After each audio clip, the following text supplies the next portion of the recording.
Rory Reid, man. Yes, Calvin. Good to see you. The Top Gear offer came through. He's actually been a presenter on Top Gear. That is unbelievable. The chances of me getting back without breaking down are, I mean, they're possible. Right, so SatNav's actually telling me to get on the M1. There is no way. It's just going down at a far quicker rate than I expected it would. Is there anything wrong with it? Anything I need to know about? Yes.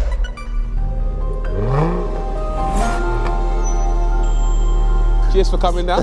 Thank you. So we're at your house today. Yeah. I've hit the road, come over to meet you, because you're basically selling a Nissan Leaf that you actually bought from me, didn't you? Yeah. I wanted to do a series on Auto Trader of buying like the cheapest Leaf I could find and then using it, living with it, seeing what it was like. And we've had it for a while now, and well, it's got to go now. I'm kind of done with it. Yeah, because you've done like a whole series of. Yeah, you initially bought it. Did you do a range test on it? That's the biggest question, because I've got to drive this car from A to B today. Right, okay, I see. And that's something I'm a bit concerned about. Have you done a range test on it? I've done a range test. I don't know how far you're going, but I managed to do a range test. We did 66 miles in it. Okay. But the main question, which is how far can this Nissan Leaf go, is 66 miles dead on a full charge with about a third of the battery health depleted. That was in the summer though, and in the winter, you know, electric cars get a bit less range. It's cold today, man. It's cold, it's freezing. So it's not going to do 66 miles today. Okay. It might do between 40 and 50. How far are you going? I don't actually know. I'm gonna have a look in a bit, but I think it's about that. It's about that? It's about that. All right. Yeah. So Should be a fun journey. I noticed you've got it on charge at the minute. Yeah, it's just literally just fully charged. We can have a look at what the range is in a minute. Yeah, we'll do that in a sec. Yeah. I want to talk about you, because you're like such a big subject in the car world. I remember years ago, I applied for this Top Gear role. They done a thing, didn't they, where they could they said anyone can enter. Send us a 60-second video. Yeah. Was that the same thing that you done? Yeah, exactly the same. I sent in a 60-second video. I'm going to put it on screen maybe now. I've come from nothing and I've worked my way up to be where I am today, and it's all because of cars. My dream, my lifelong dream, was to be on Top Gear, to be a presenter. It is the cringiest thing I've ever done in my life. I look at it now. Yeah, mine's the same. Really? Cringy. You look back and you think, what am I doing? What am I doing? How on earth did I ever expect them to pick me to go on Top Gear? But then you got that role. Yeah. So I did the same thing, 60-second audition tape. Yeah. They rang me back about a month later and they said, oh, we like your video. I said, how many people applied for it, by the way? 15,000 people sent in a tape all over the world. So you weren't the only one. Yeah. And then they invited me in to do a screen test. The screen test involved going to the Top Gear test track and the studio in the hangar to show them that you can drive. Yeah. So you had to like drive around the track in a, I think it was a C63 or E63. Did a bit of drifting, car control, that sort of thing, then went into the studio and you had to like just present in front of a Volkswagen Golf GTI it was, and to, you know, and they judged you to see if you were any good. But it was proper nerve-wracking, man. Mate, I bet it was. So was there other people, like other applicants there that day when you... So Chris Harris was there that day. Oh, was he really? Yeah. Because he was, at that point, he had a YouTube channel, didn't he? He had a big channel, but he I think he had to apply like everyone else. Oh, because right. he was there. He was doing laps. So after I got out of the car, he got in the car. He didn't see me, but I saw him. I was like, oh, that's bro. Oh, my God. So, but there were loads of people. I heard like big celebrities were flying in. They probably didn't have to do a tape, or maybe they did, but people would land in their helicopters and private jets at Dunsfold, do their test, and then fly back out. Blimey. But then you were the lucky one that got the role. Yeah. I suppose Chris Harris got his role. They chose us both. And what a perfect pair, because obviously, so that was at the point when Clarkson, No, so Clarkson and, they had gone. Yeah, he'd done that. At that point, Guys, just quickly, I need to ask you something. I really need to ask you something. Please, can you hit the subscribe button? Because so many of you have still not hit the bloody subscribe button, and I need you to hit subscribe because we just hit 250k subscribers, which is amazing, but the more subscribers we get, the more reach we get, which means we can do more with the channel and entertain you lot more. So please, just take the time, hit the subscribe button. Thank you.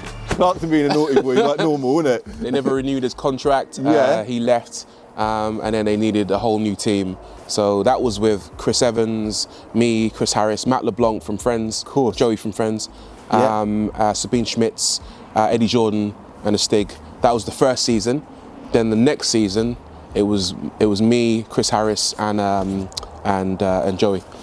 That is, honestly, man, what a change of life. So where was you living at that point in time? And what were you doing? Oh, sorry, man, I'm coming to buy a car. Do you know what I was actually going to ask you? Because I've got my little podcast room set up at Binker. Yeah. And I've never done a sit-down podcast with anyone. Let's do it, man. If you're up for that, let's do it. This is a conversation. I feel like we've gone completely off track. Forget the Leaf. Mate, I'm fascinated. Yeah, forget the Leaf. I'm fascinated by, what a story, man. Yeah, so I had just moved, I was in London, and I just moved up to Bedfordshire. Yeah. I think that same year is when the whole Top Gear thing kicked off. So I'd only been in Bedfordshire for probably 6 to 8 months or something before the Top Gear offer came through. And then, but it took ages though, because like once you did your test, it took them about 6 months before they actually said I got the job. I had to go back and forth with them, and actually they turned me down in the end. They went, "No, you can't get the job." And I was like, "Why? What's going on?" They're like, "You were good, but so was everyone else. We can't decide who to choose." Did you know at that point how many people had applied as well? Yeah, I knew it was 15. It was a 15,000 to one shot, basically. Your whole life must have been on hold at that point, surely. Totally, yeah, everything was on hold. I did a video on it. There's a video on Auto Trader where I explain in depth about how I got the job. I had to actually, I rang up Rolls-Royce, borrowed a car from them, did a video, and I wanted to do a video that was different to everyone else to show them that I could do what everyone else could do, but something a bit different as well. And I sent that to them, and the same day I sent it, they said, "Yeah, you got the job." Really? Literally. Yeah. Really? Yeah, it was mad. It was a mad time. It was mad. Whirlwind. That is a whirlwind. Yeah. Wow. So now we won't go too even further because I would love to save it for a conversation on the podcast if that's all right with you. You're now at Auto Trader. Yeah. You do a wonderful job. I was just complimenting you on your presentation skills. You present yourself brilliantly. You're a good presenter. You know your stuff about cars, and you've done your little chapter with the Leaf. Yeah. I'm obviously a car dealer. You've reached back out to me today, and wanted to send it home. Got it from you. Back to where it came from. Exactly. Isn't it funny though? We got the Leaf next to the Audi R8. I know, it's chalk and cheese, isn't it? Literally, two opposite personalities. But we're obviously stood on your driveway at the minute. I'm guessing you get a bit of use out of this. Do you actually get any use out of the Leaf? I did use it quite a lot, obviously for filming, for testing on Auto Trader. I drove it quite a lot for that. Do you remember when the petrol crisis happened, when the prices just went nuts? Went mad, yeah. I was running around in this. It cost me peanuts. It cost about £2.50 to charge. Oh, wow. And then you run it for like 3 days on £2.50. Everyone else is just like hemorrhaging money, and this was like basically free. I got solar panels as well, so if you plug it into the solar panels, so it's free. It's free. It's free to totally drive. Free, yeah. That's good to know. And money-wise, so this is essentially, it's the cheapest Nissan Leaf in the country. It's cheapest electric car in the country. Yeah, I think we haven't talked about prices. There might be some others where you can. There's a Renault Zoe where you can lease the battery, so the battery's not included in the price. Yeah. So they might be cheaper, but then you've got to pay monthly for the battery. 40-50 quid a month, I think. Yeah. With this, I think it is the cheapest. Cheapest as far. Yeah. And this particular car is literally the cheapest electric car, because we haven't spoke about money yet, but we kind of know where we're going to end up roughly, I think. Yeah.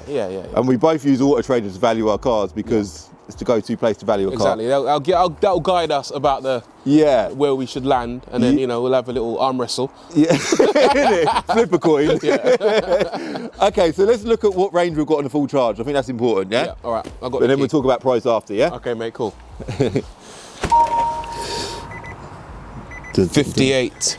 58 miles. 58, and it's got eco mode. 58. It's actually got an eco mode. What is an eco mode? Eco mode it makes it slower, basically. Okay. So you use a bit less power. I thought it would give me a bit more, but yeah, 58 is what it says is the maximum you're going to get from this. Okay, when I bought this car, the woman said to me, don't use the heating, don't use anything because it does kill the battery, yeah? She also was quite... Okay, if you turn the heating on, you're going to get 50. Have you just done that? Has it just gone down to... and it goes to 50. I didn't... Oh my God. Because she actually bought some plug-in heated seat covers. Were they on the car when I gave it to you? Yeah. I might have them in the garage. So It's all right. Never used them. It's all right. It's fine. Okay. I mean, it's still looking all right. Let me have a little wander around it. It's looking. Sorry, we didn't look at the mileage. What's the mileage on it now? 76,000. Okay. I think I got it from you at about 65. Something like that? I don't know. I wonder. I can't remember. Let's see. Yeah, it's 73. Okay. 73,700. Okay. Should we put up an Auto Trader valuation? Yeah. So I'll tell you what we'll do, Rory. We'll go to my platform, enterreg.com, yeah? Yeah. If my camera's going to focus, there it is. And we'll do a valuation using Auto Trader's valuation system, yeah? Okay. And we would go, if you were part exchanging this car today, we'd go by Auto Trader's part exchange value. This car, in good condition, it values it at £2,070, so basically just over £2,000, yeah? £2,000 for this, okay. But the big question I ask everyone when buying a car is there anything wrong with it? Anything I need to know about? Yes. You're not going to believe this, but before I headed out this morning, I'd done a car vertical check on this car to make sure all the background history was good. And when I'd done that check, I did discover some issues. So you can see here we've got green ticks for damage and finance, and also one here to say it's never been stolen before, which is brilliant. But if you look at odometer, there's an amber flag, and then when you scroll down, it says that the car could potentially have mileage that has been tampered with. And then if you scroll down to the mileage graph, you can see it's all very consistent at the most recent part of its life. But if you go back to the beginning, in 2015, you can see the mileage spikes right up to 22,000 miles. But if you look a bit closer, you'll see that on the same day in October 2015, the car was also recorded with just over 8,000 miles. So you'd assume it was just an error at an MOT garage, which is a very common thing. But to back that up, I've done a national mileage register check on it just to make sure it's all good on the mileage register. And that has thankfully got a green tick. Here's an example of a crashed Nissan Leaf. Looks like it's just had a little front end, but this is exactly what you do not want to see when doing your car vertical check when buying your new car. I'll link Car Vertical in the description below. Make sure when you buy a car, you do your checks because you never know what you're going to find. And make sure you use my code CCD to get a little discount. Nothing dramatic. Okay. Okay, so the battery condition is one thing you should know about. That's a good point, because Yeah. they have bars, don't they? They have bars. This is on, I think it's got 2/3 of the health left. Okay. It's pretty. So it's a third is gone, but 2/3. Okay. Exactly. It's a 10-year-old car. Yeah. And it still does. I think they were supposed to do 100 miles range when they were new. Now it does 66. So it's got Yeah, 66% about of the capacity left. Okay. So that's one thing to consider. It needs new tyres. Okay. All round. The tread's not too bad, but They're old. They're old tyres. So Okay. I'd put new tyres on them. It also needs new brakes. A lot of people say electric cars don't need brakes because they use regen braking, but the Leafs, they're notorious for not having really good regen. So they uses brakes. You need new discs and pads. Okay. Couple of little bodywork things here and there. Nothing major. Like there's To a be little. fair, for the little age of the dent car, there, yeah, a little dink on the back there I noticed, Yeah. but for the age of the car, it's pretty tidy, isn't it? It's all right. It's all right. all right. I even sort of semi-washed it for you. Yeah, no, it's looking good, mate. It's looking good. So £2,000 is probably a bit much. Okay, fair enough. I appreciate it, man. So what are you saying? How much? I'd say, what we say, 1,800. £1,800? Yeah, You want to go with £1,800? Yeah. 1,800. I think that's fair. Really? Yeah. Yeah. Mate, I don't want to. I'm not here to pull your pants down. I think it's cool that we've got a video together. Okay. The good thing is, I looked, and the cheapest Leaf on Auto Trader, and I don't know what nick it's in, is more expensive than this. So you'll get your money back. Okay. It's just that you'd have to do a bit of work to it to get it up to standard. I know that you've got to spend that money to get it up to scratch. Yeah. Even So- if I bloody sell it as a bit of a project, someone might want it as it is, to just tidy it up. I don't know. Yeah. I might even do some content on it. I ain't got a clue. You just mentioned it. I thought I've got to get over it. Got to get a deal done. But the biggest anxiety for me is obviously, am I going to make it home? So we'll do some paperwork. Don't make it home. You don't get any money back. I'll come back and swap it for the R8. Yeah? But yeah, let's do some paperwork. Send some money over. And then deal done, yeah? Sounds good, man. Cool. Sorted. Oh, I need to zoom in out. So that is it, deal done. Nissan Leaf. Like, I'm genuinely dreading the journey back because the last time I drove this car, I remember driving it home and ringing the seller, the woman that I bought it off, saying, "Are you sure this is going to get me back?" Because as soon as you start driving, the range number just drops rapidly and the anxiety starts kicking in. And also the last Nissan Leaf that I drove, I actually done a range test on that. I remember being on the M1 on the way back from Leicester. We was on 0 and I pulled it into a service station, went to charge it, and they didn't have no chargers available. Surely there's electric charging points here. But there actually needs to be, because I've only got 9% left. Ah, it's on the other side of the motorway. That's not good.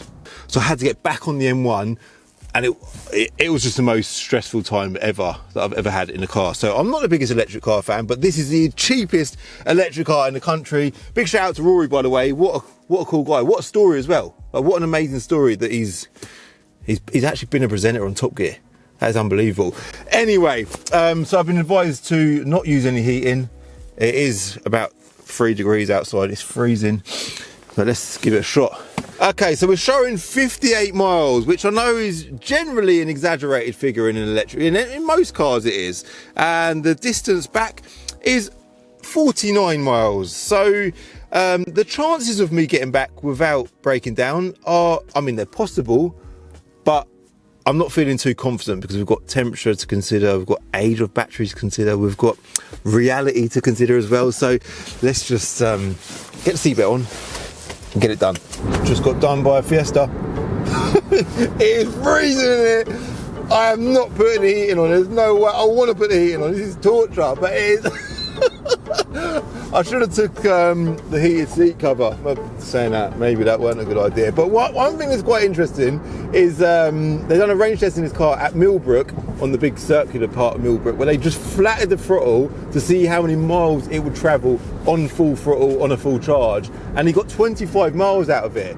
So I'm currently doing 64 miles, and it's just dropped straight down to 46 miles of range. Like, we've just lost 10 miles of range in the space of about 2 miles. So it's it ain't a car for going on, well, motorways definitely not, but not even dual carriageways really. So 45, it's just gone down another mile, getting done by a 3 Series. So I'm kind of taking it easy, but 25 miles is kind of worst case scenario, but that was on a hot day. And 66 miles is best case scenario, again on a hot day. And we've got to travel 49 miles in total. All these cars have heating on. I'm telling you now, I am scarred for life by electric cars. Like, the last experience I had in that other Leaf, it was horrible. It's one of the worst experiences of my life. 32 miles, there is no hard shoulder. And I think I'm gonna break down. Oh my God, it's on zero. It's on zero. I'm literally driving like a granny to save every bit of power I possibly can. This is stressful, man. This is proper stressful. Honestly, blood pressure, stress, anxiety, it's all currently through the roof. I'm now getting overtaken by a lorry. Right, so I think I've kind of mastered this. I'm keeping below 60, but above sort of 55, 56, because I don't want to inconvenience the lorry drivers of the world. Everyone else is having to overtake me, but we've got 27 miles of range left, yeah? And 27 miles of distance left to cover. So, I mean, I'm feeling confident, man. Hopefully, we get there. Look, Mercedes Vito, not Vito, what is it? Sprinter, sorry, just done me. And we've got a caddy van. Don't try a caddy van. Hold on, we've just gone up to 62. We've got to go below 60. Below 60 is the goal. That's the key to getting more range out of my cheap Nissan Leaf. I'm cold and I'm hungry. I don't want to break down. Right, so SatNav's actually telling me to get on the M1. There is no way am I getting on the M1. There's absolutely no way. That is going to be embarrassing. Forget that. So I'm going to drive through town, which should, I mean, it's going to be longer in distance, but should be better for the battery life. And that is it. We have made it. I've never been so happy to see Binker. We made the journey, and you know what? It's actually saying 4 miles left in the range. So basically a 49-mile journey, 4 miles. We could have got, I reckon we would have got even more. We could have got at least 55 miles out of this if we really, really pushed it. But I'm happy, I made it. I'm cold, I'm hungry, and I'm relieved. And I'm actually quite impressed with this car. For like a 2 degrees day, it was quite a solid drive. I know I didn't have no heating and my windows are all steamed up, and yeah, but it got me back on a full charge. So this car now will just get sorted out, tidied up, prepped up. We'll put it up for sale. The electric car market at the minute is all over the place, but it's actually looking a bit stronger today than it has been over previous months. So I'm going to hope or assume that by the time this video goes live, this car will be sold. And that's it, guys. Hit like if you like this video, hit subscribe if you're new, and I'll see you next one. Bye.